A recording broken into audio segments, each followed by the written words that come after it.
నమస్తే, welcome to Telugu రాజ్యం. ప్రస్తుతం మనతో పాటు ఉన్నారు Aryavysya corporation chairman, Congress party fire brand Kalva Swetha గారు ఉన్నారు. నమస్తే. నమస్తే అమ్మా. ముఖ్యంగా పాడి కౌశిక్ రెడ్డిని అరెస్టు కుట్రపూరితంగా చేశారా, లేకపోతే ఎందుకు చేశారు అతను అరెస్ట్ అంటే ఏం చెప్తారు? గడ్డిపోస లాంటి వాడు పాడి కౌశిక్ రెడ్డి మీద ప్రతీకారాలు, కక్షలు, ఉద్దేశపూర్వకం ఏముంటుందమ్మా? పాల మీద మీగడలాగా, లేకపోతే పాలల్లో ఈగ పడితే తీసి పక్కకి వేసినట్ల పాల మీద మీగడలాంటాడు. ఇంత తీసి ఇట్లా పక్కకు పడేస్తే అయిపోతుంది. ఆయనతో పెద్ద పని ఏముంటుందని ఆయన మీద కక్షలు, లొల్లి, పంచాయతీ ఏముంటుంది? ఆయన లొల్లి చేసిండు, ఆయన చేసిన తప్పుకు శిక్ష అనుభవించాలి. ఎవరినో డబ్బులు అడిగిండు, బ్లాక్మెయిల్ చేస్తే కంప్లైంట్ ఇచ్చారు, కంప్లైంట్ ఇస్తే అరెస్ట్ చేశారు. పారిపోదామని నేనైతే సోషల్ మీడియాలో చూస్తున్నా, దుబాయ్కి పారిపోదామని ఎయిర్పోర్ట్కి పోయిందంటే ఆడ పోయి అరెస్ట్ చేసిండని వింటున్నాను నేను. శంషాబాద్ ఎయిర్పోర్ట్. అదే ఇక దుబాయ్ పోవాలనంటే శంషాబాద్కి అయితే పోవాలి కదా. సొంత అదేమన్నా కేసీఆర్ది ఏమన్నా సపరేట్ ఫ్లైట్ ఇస్తే బేగంపేటలో ఎక్కుతాడు, లేకపోతే శంషాబాద్ పోతాడు. ఓకే, ఏంటంటే తెలంగాణ రాష్ట్ర వ్యాప్తంగా ఫోన్ ట్యాపింగ్ వ్యవహారము సంచలనంగా మారిన పరిస్థితి. సో మీరు గతంలో ప్రతిపక్షంగా ఉన్నప్పుడు ఈ ఫోన్ ట్యాపింగ్ వ్యవహారాన్ని తెర మీద తీసుకొచ్చారు. ఇప్పుడేమో ఫోన్ ట్యాపింగ్ వ్యవహారంలో ముఖ్యంగా ప్రభాకర్ రావును విచారిస్తున్న క్రమంలో మాజీ డీజీపీ మహేందర్ రెడ్డి పేరు కూడా వచ్చిన పరిస్థితి. అతన్ని కూడా విచారించే అవకాశం ఉందా అంటే ఏం చెప్తారు? ఎవరైతే ఏమన్నది, చట్టం ఎవరికి చుట్టం కాదు. ఎవరు తప్పు చేసినా, అందులో ఎవరు భాగస్వాములైనా, ఎవరు కర్త కర్మ క్రియ ఎవరున్నా కూడా దాని చట్టం దాని పని అది చేసుకొని పోతుంది. దానికి ఆటంకం కల్పించడానికి ప్రభుత్వంలో మాత్రమే ఉన్నాం. చట్టం మాది కాదు, చట్టంలో మేము పనిచేస్తున్నాం అంతేగాని చట్టం మాది కాదు. కాబట్టి ఆ చట్టం దాని పని అది చేసుకుంటూ పోతుంది. అధికారం అనేది ప్రభుత్వాలు అనేవి వస్తూ ఉంటాయి, పోతూ ఉంటాయి. బట్ అధికారులు మాత్రం వాళ్ళు రిటైర్మెంట్ అయ్యేంత వరకు వాళ్ళు బాధ్యతాయుతంగా పనిచేయాల్సినటువంటి బాధ్యత వాళ్ళ మీద ఉన్నది.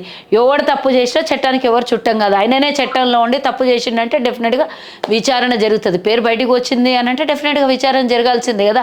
ఎవరున్నా కూడా దానికి అతీతులు ఎవరు కాదు. కేసీఆర్ అని ఉండని, కేటీఆర్ అని ఉండని, కేసీఆర్ చుట్టం అని ఉండని, కేటీఆర్ వియ్యంకుడు అని ఉండని, శోభమ్మ అని ఉండని, లేకపోతే కేటీఆర్ భార్య నన్ను ఉండని, కేటీఆర్ చెల్లెలను ఉండని, హరీష్ రావు అని ఉండని, నన్ ఆఫ్ ఎవరన్నా ఉండని, సంబంధితులు ఎవరన్నా ఉండని, ఒక వ్యక్తికి ఉండాల్సినటువంటి, గోప్యంగా ఉండాల్సినటువంటి రహస్యాల్ని అనుకుందాము, మన పర్సనల్ ఇష్యూ అనుకుందాం. ఫోన్ అనేది వ్యక్తిగతము, కంప్లీట్లీ పర్సనల్. అది దాన్ని ఒక ట్యాప్ చేసి 3 రోజులు మామూలుగా కంప్లైంట్ ఇచ్చి ట్యాప్ చేసి 3 రోజుల కన్నా ఎక్కువగా పెట్టొద్దు. కానీ సంవత్సరాల తరబడి ఫోన్లు ట్యాపింగ్లు పెట్టి ఒక దర్యాప్తు సంస్థ నుంచో లేకపోతే కేంద్రం నుంచో పూర్తిగా పర్మిషన్లు తీసుకుంటే కానీ ఒక వ్యక్తికి ఉన్నటువంటి స్వేచ్ఛని హరించే హక్కు ఎవరికి కూడా లేదు.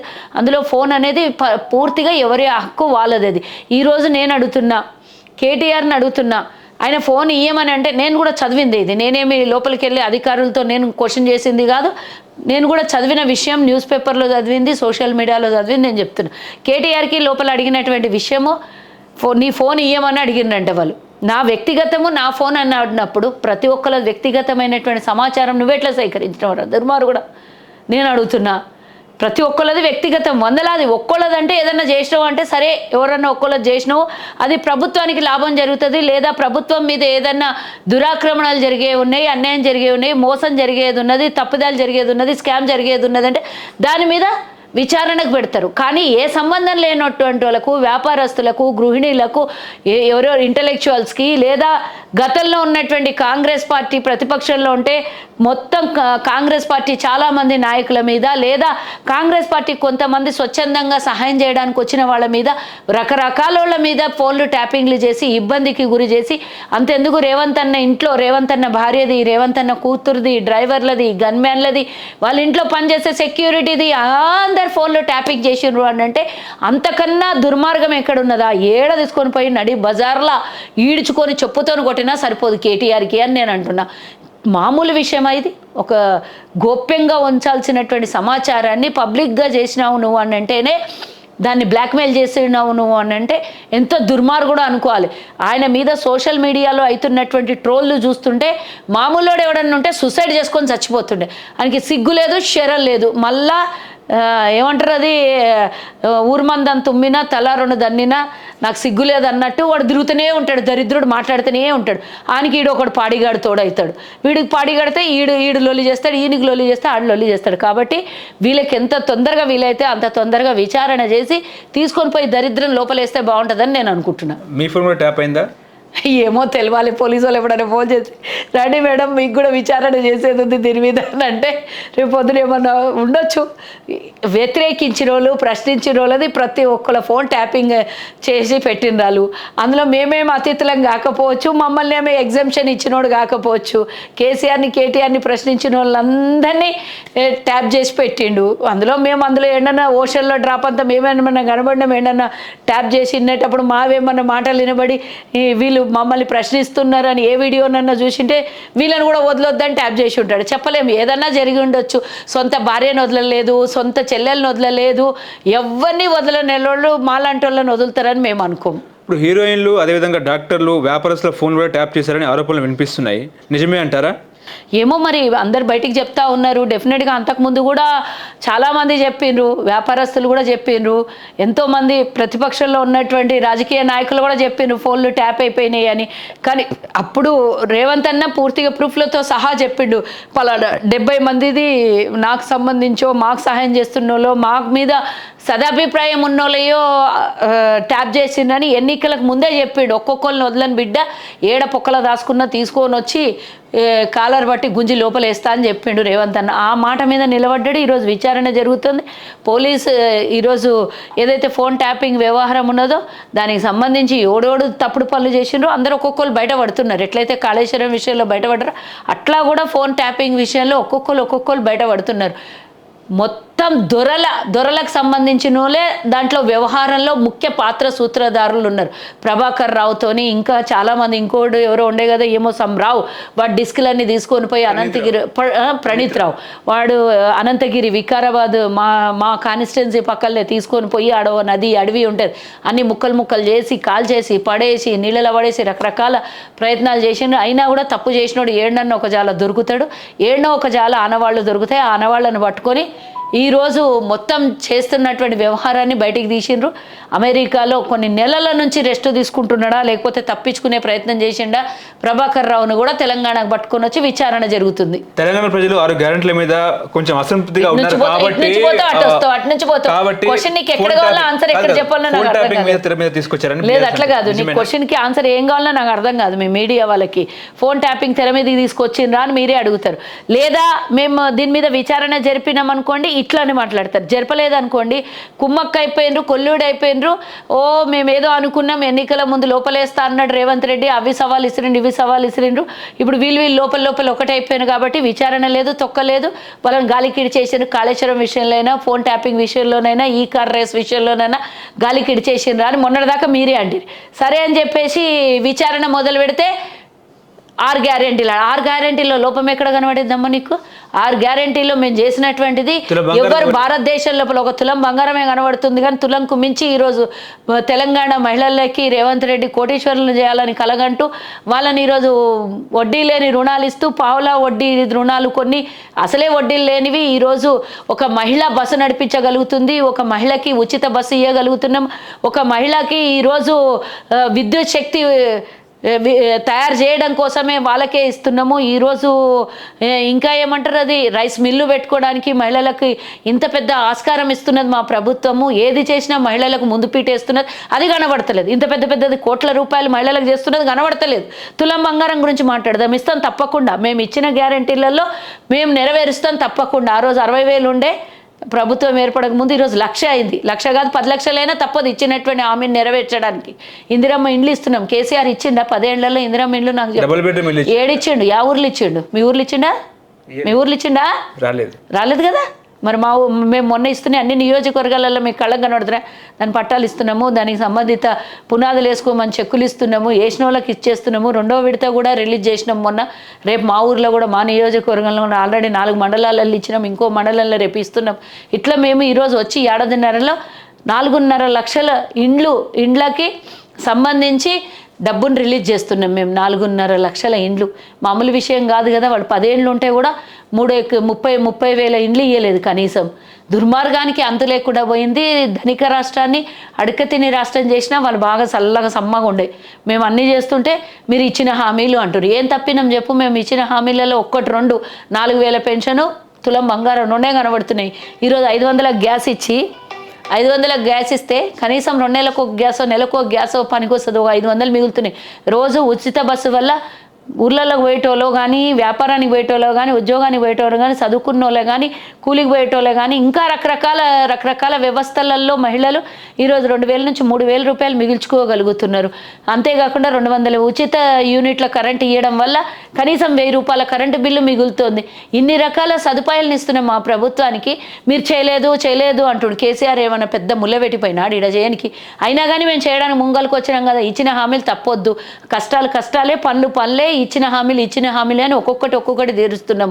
ఈరోజు 60,000 ఉద్యోగాలు వేసిండు. దేశంలో ఏ రాష్ట్రం అన్న ఉద్యోగాలు వేసింది? 60,000 ఉద్యోగాలు ఒక్క సంవత్సరంలో ఏ రాష్ట్రం? ఒక్క రాష్ట్రం నాకు చూపించండి. బీజేపీ ఈరోజు దేశం మీద గగ్గోలు పెట్టి లొల్లి చేస్తే సంవత్సరానికి 2 కోట్ల ఉద్యోగాలు ఇస్తా అన్నది. కనీసం 2 లక్షల ఉద్యోగాలు ఇవ్వలేదు సంవత్సరానికి. పకోడీలు అమ్ముకున్నటువంటి కూడా నేను ఉద్యోగం ఇచ్చిన అని మాట్లాడిన మోదీ నిడిచేసిన గాలికి అన్ని హామీలు నెరవేరుస్తున్న రేవంత్ రెడ్డి మీద పడి ఏడవడం అనేది ఇది అంటే చేస్తున్న మంచి పనులకు కన్నుగుట్టి తట్టుకోలేక మా మీద విమర్శలు తప్పించి ఇంకోటి లేదు వాళ్ళకి అనేది అర్థమవుతలే మీకు.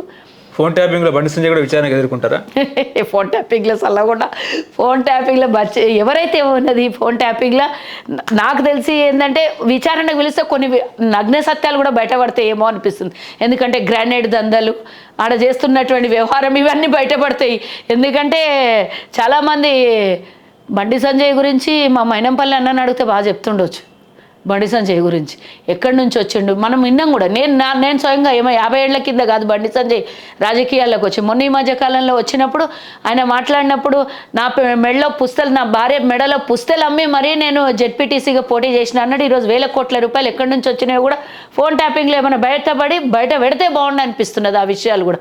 ఎందుకంటే 1,000 కోట్ల రూపాయలు ఉన్నాయని వాళ్ళ పార్టీకి సంబంధించినటువంటి పెద్ద నాయకులే స్టేట్మెంట్లు ఇచ్చారు ఎక్కడి నుంచి వచ్చినాయి అని. సో దట్ ఒకందుకు ఇది మంచిదే అనుకుంటున్నా. ఫోన్ ట్యాపింగ్తో పాటు తెలంగాణ ప్రజలకు కానీ, తెలంగాణ ప్రజల సొమ్మునే కానివ్వండి, వివిధ రకాలుగా పార్టీని అధికారాన్ని అడ్డం పెట్టుకొని సంపాదించినటువంటి సంపాదన ఎక్కడి నుంచి వచ్చినదో కూడా బయటపడితే బాగుండే అనిపిస్తుంది నాకు. బనకచెర్ల ప్రాజెక్టు మీద ఏంటి మళ్ళీ మా స్టాండ్ కరెక్ట్గా ఉంటుంది. రేవంత్ రెడ్డి గారు నిన్న పోయిండ్రు కదా, ఢిల్లీకి పోయినరు. దాని విషయంలోనే తెలుసుకోవడానికని వెళ్ళిండ్రు. ఫస్ట్ ఆఫ్ ఆల్ అడగకపోతే అమ్మాయిని అన్నం పెట్టదు, అడగాల్సిందే అని రేవంత్ రెడ్డి గారు మొన్న ప్రెస్ మీట్ పెట్టి మరీ చెప్పిను. మీరు విన్నరొచ్చు. ఫస్టే డైరెక్ట్గా కోర్టుకు వెళ్ళాలని కొన్ని సంఘాలు కానీ కొంతమంది ఈ దుర్మార్గులు కానీ కోర్టుకు పోవాలి అని మాట్లాడుతున్నారు. రేవంత్ రెడ్డి గారు క్లియర్గా దాని మీద స్టేట్మెంట్ ఇచ్చారు. కోర్టుకు పోతే మీరు సంబంధిత శాఖలకు కానీ సంబంధిత మంత్రులకు కానీ మీరు అడిగి నీళ్ళని మీకు సంబంధించినవి అన్నీ చేసుకోకపోతే గనక చేసుకొని రండి, తర్వాత మా దగ్గర రండి అని అంటది కోర్టు అని ముందే ఆ నీళ్ళ కోసమే కానీ ప్రాజెక్టు కోసమే కానీ మాకు రావాల్సిన టీఎంసీల గురించే కానీ తేల్చుకోవడం కోసమే నిన్న కేంద్రంకి వెళ్ళడం జరిగింది. కాబట్టి తప్పకుండా రేవంత్ రెడ్డి తెలంగాణకి ఇచ్చినటువంటి హామీలో భాగం అన్నీ ఉంటాయి. అందులో తెలంగాణ ముఖ్యమంత్రి అంటే తెలంగాణ ప్రజలకు సంబంధించి ఆయన గురువు అయిన చంద్రబాబు నాయుడిని తప్పించడము, చంద్రబాబు నాయుడు కోసమే ఇలా చేస్తున్నాడు అనే మాట ఇది పచ్చి అబద్ధం. రేవంత్ రెడ్డి గారిది స్టేట్మెంట్ స్ట్రేట్ ఫార్వర్డ్గా ఉన్నది. తెలంగాణకు దక్కాల్సినటువంటి వాటా దక్కుతుంది. ఆ రోజు కేసీఆర్ చేసిన పాపమే ఈరోజు తెలంగాణకు నీళ్ళు రాకుండా పోతున్నాయని రేవంత్ రెడ్డి గారు ఇచ్చిన స్టేట్మెంట్ మీరు చదువుకొని ఉంటే బాగుండే. అది కూడా మేము వచ్చిన తర్వాత 290 టీఎంసీల నీళ్లను మేము తెచ్చుకోగలిగినాము తెలంగాణకి. గతంలో కృష్ణా జలాలు ఇట్లా దారాదత్తం చేశారు. పైన వాళ్ళు ఉన్నారు ఆంధ్రోలు, కింద మనం ఉన్నాం తెలంగాణలో. పైనుంచి వాళ్ళు ఇడిస్తేనే నీళ్ళు కిందికి మన రాష్ట్రానికి వస్తాయి ఇక్కడికి. మరి ఆ నీళ్ళని మనకు రానియకుండా చేస్తున్నటువంటి అవతలకి మనమేం అంత ఈజీగా ఎవరిని కూడా తప్పు చేసినోని ఎవరిని కూడా వదలము. మాకు రావాల్సినటువంటి హక్కుల్ని మేము తెప్పించుకుంటాము. రేవంత్ రెడ్డి గారు క్లియర్గా చెప్పారు, మోదీ నీకు బాగా దోస్తానే అయిండొచ్చు, నీకు బాగా దగ్గర అయిండొచ్చు, నీ మాట వింటాడని అనుకోవచ్చు, కానీ ప్రజా కోర్టు అనేది ఒకటి ఉంటుంది అని చెప్పారు. డెఫినెట్గా ఆ కోర్టు ద్వారానే తెలుసుకుంటాం మేము. రేవంత్ రెడ్డికి నల్లమల నుంచి వచ్చిన అంటాడు, నల్లమల ఎడుందో తెలియదు, భూతుల గురించి తెలుసు కానీ బేసిన్ల గురించి తెలియదు అన్నట్టు హరీష్ రావు మాట్లాడుతున్నారు. ఫస్ట్ ఆఫ్ ఆల్ ఆయన మాట్లాడినటువంటి మాటలకి అర్థాలే తెలియవు అనేది నేను చెప్తున్నా. ముగ్గురు కలిసి కూడగలుపుకొని కేసీఆర్, హరీష్ రావు, ఈటెల రాజేందర్ ముగ్గురి వర్షన్ ఒకటే మాట్లాడినరు. ఏసీబీ ముంగల మాట్లాడింది ముగ్గురు వర్షన్ అదే. ఈయనేమో కమిటీ వేయలేదు అంటాడు, ఆయనేమో నిజాలను చూపిస్తా అన్నాడు. కానీ ఒక్కడు కూడా నిజాలను చూపించలేదు, ఒక్కడు కూడా వాళ్ళు గీసుకున్న గీతం దాటి వేరే మాట మాట్లాడలేదు. నాకు తెలియదు అనే మాట తప్ప. ప్రభాకర్ రావు ఎట్లా మాట్లాడిండో వాళ్ళు కూడా అట్లనే మాట్లాడిండు అనేది నాకున్నటువంటి సమాచారం. ఒకటి నేను చెప్తున్నా, రేవంత్ రెడ్డికి నల్లమల్ల తెరవకపోవచ్చు కానీ నల్లధనం దాచిపెట్టిన దొంగలు అందరైతే తెలుసు, వదలడు. అది గుర్తుంచుకోండి. బేసిన్ గురించి తెలియదు అసలు టీఎంసీలు అంటే అది ఏంటో తెలియదు, క్యూబిక్లు అంటే ఏంటో తెలియదు అన్నట్టు మాట్లాడుతారు. అవును, మరి నువ్వు కూర్చొని మీ మామ నువ్వు ఇద్దరు కూర్చొని చెమట రక్తం బొట్టు బొట్టు కార్చి కట్టినటువంటి కాళేశ్వరం బొక్క పడ్డాక తెలిసింది కదా మీకు ఎంత టీఎంసీలు ఉంటాయి, ఎట్లా కట్టాలి, ఎట్లా దాంట్లో కమిషన్లు కొట్టాలని మీకన్నా ఎక్కువగా తెలిసిన వాళ్ళు ఎవరు ఉండరు కదా. మేమేమి ప్రాజెక్టు కట్టడానికి ఇప్పుడు ముంగలికి రాకపోతే మేము కట్టినటువంటి ప్రాజెక్టులు కూలిపోకపోయి, మీరు కట్టినటువంటి ప్రాజెక్టులు కూలిపోయి దాని లెక్క మీరు చెప్పకపోతే అడిగితేనేమో బేసన్లు తెలియదు, బేసిక్ నాలెడ్జ్ లేదు, టీఎంసీలు తెలియదు అంటారు. నీకు చాలా తెలిసి నువ్వు అంత దోపిడీ చేసినావు, తెలియనంత ఉత్తమం లేదు, తెలిసి చేసినటువంటి తప్పేమీ మేము లేదు. నువ్వు అన్ని తప్పులు చేసి మా మీద ఏడ్చి రేవంత్ రెడ్డి గారికి అది తెలియదు ఇల్లు తెలియదు అని ఏవి మాట్లాడినా కూడా కేవలం తప్పించుకునేది. మీరు ఇందాక ఒక మాట అన్నో చూడండి, నువ్వు 6 గ్యారెంటీల గురించి అడుగుతున్నారు కాబట్టి డైవర్షన్ పాలిటిక్స్ తెర మీదకి తీసుకొని వచ్చిర్రు. ఆయన మాట్లాడే మాటలు ఎట్లున్నాయి డైవర్షన్ పాలిటిక్స్ అని, అది డైవర్షన్ కాదు ఇది డైవర్షన్. అక్కడ లోపల పోయి ఏం మాట్లాడేసి వచ్చిండ్రు అని అంటే కాళేశ్వరము, టీఎంసీలు, బేసిల్లు, నా బొంద బొచ్చు ఇవన్నీ మాట్లాడతాడు. ఫస్ట్ ఆడ పోయి ఏం చేసి వచ్చినావు, ఎందుకు ఇన్ని లక్షల కోట్లు అయినాయి, 1,00,000 కోట్ల వ్యవహారం ఎందుకు నడిచింది, 38,000 కోట్లతో రూపుదిద్దుకున్నటువంటి అంబేద్కర్ ప్రాణహిత చెవెళ్ళని తీసుకొని పోయి బొంద పెట్టి దాన్ని రీడిజైన్ పేరుతో 1,00,000 కోట్లు ఖర్చు పెడతారు. 30% పూర్తయిన ప్రాణహిత చెవెళ్ళ ప్రాజెక్టుని పక్కకు పడేసి రీడిజైన్ పేరు మీద మా కమిషన్లు మేము కొత్తగా మొదలు పెడితేనే కమిషన్లు వస్తాయనే దాంతోనే దాన్ని కొత్తగా రీడిజైన్ చేసి దాని మీద 1,00,000 కోట్ల దోపిడీ చేసి నువ్వు మీ మామ మళ్ళీ టీఎంసీలు తెలియదు, టీఎంసీలు తెలిసి నువ్వేం చేసినావు అని అంటే దోపిడీ చేసినావు. తెలంగాణ హక్కుల్ని చంద్రబాబుకి తాకట్టు పెట్టారని చెప్పి హరీష్ రావు మాటలు ఏం చెప్తారు? నేను దీనికన్నా ముందు ఒకటి గుర్తు చేయాలి. రోజా చేతుల మీద చేపల పులుసు తిన్న కేసీఆర్ రాయలసీమని రతనాల సీమ చేస్తా, నేనున్నంత వరకు నేను ఎంత ఇయ్యాలనో అంత హక్కు నేను పూర్తిగా సహకరిస్తా, రతనాల సీమ చేయడానికి నా తెలంగాణను అంత దోచి నేను దోచుకున్నదే కాక జగన్మోహన్ రెడ్డికి దోచిపెడతా అన్నది కేసీఆర్. గది తెలవక మా గురించి మాట్లాడితే నువ్వు ఏదో చంద్రబాబు నాయుడు గురించో ఇంకెవరి గురించో మాట్లాడితే అసహ్యంగా ఉంటుంది కేసీఆర్. హరీష్ రావు కేసీఆర్ అయితే మాటలు బంద్ చేసిండు అనుకో, ఏం మాట్లాడతలేదు. మాట్లాడిన వెధవలకు నేను చెప్తున్నా, పక్క రాష్ట్రానికి తాకట్టు పెట్టింది మేము పెట్టలేదు, మేము పెట్టం కూడా. మీరు ఆల్రెడీ మాకు రావాల్సినటువంటి హక్కుల్ని తాకట్టు పెట్టేసి వచ్చింది ఆంధ్రప్రదేశ్లో, మీరు ఇచ్చింది మీరు మీ ఇంటికి వస్తే రెడ్ కార్పెట్ వేసింది మీరు వాళ్ళను. గల్లీ మే కుస్తీ ఢిల్లీ మే దోస్తీ అన్నట్ల మీరు లోపాయికర ఒప్పందాలు చేసుకొని తెలంగాణ మీద వాళ్ళ ఆస్తులు 1,00,000 ఎకరాల ఆస్తులు ఉన్నాయి కాబట్టి ఆ ఆస్తిని రక్షించడానికి నేను కాపలా కుక్కలాగా పెడితే ఆయన ఇచ్చినటువంటి బొక్కకు ఆశపడి ఆడికి పోయి దినేష్ వచ్చిన నువ్వు ఈరోజు మా గురించి మాట్లాడతారా? మీకు మాకు చాలా తేడా ఉన్నది. మేము దేశాన్నే చూసిన వాళ్ళం, నీలాగా ఒకటి బాయిల చేపలాంటి వాళ్ళం, మేము సముద్రంలో ఈదినటువంటి వాళ్ళం, మేము దేశం మీద బ్రిటిష్ వాళ్ళతోనే కొట్లాడినాం, వీళ్ళతోనేం లెక్క మాకు.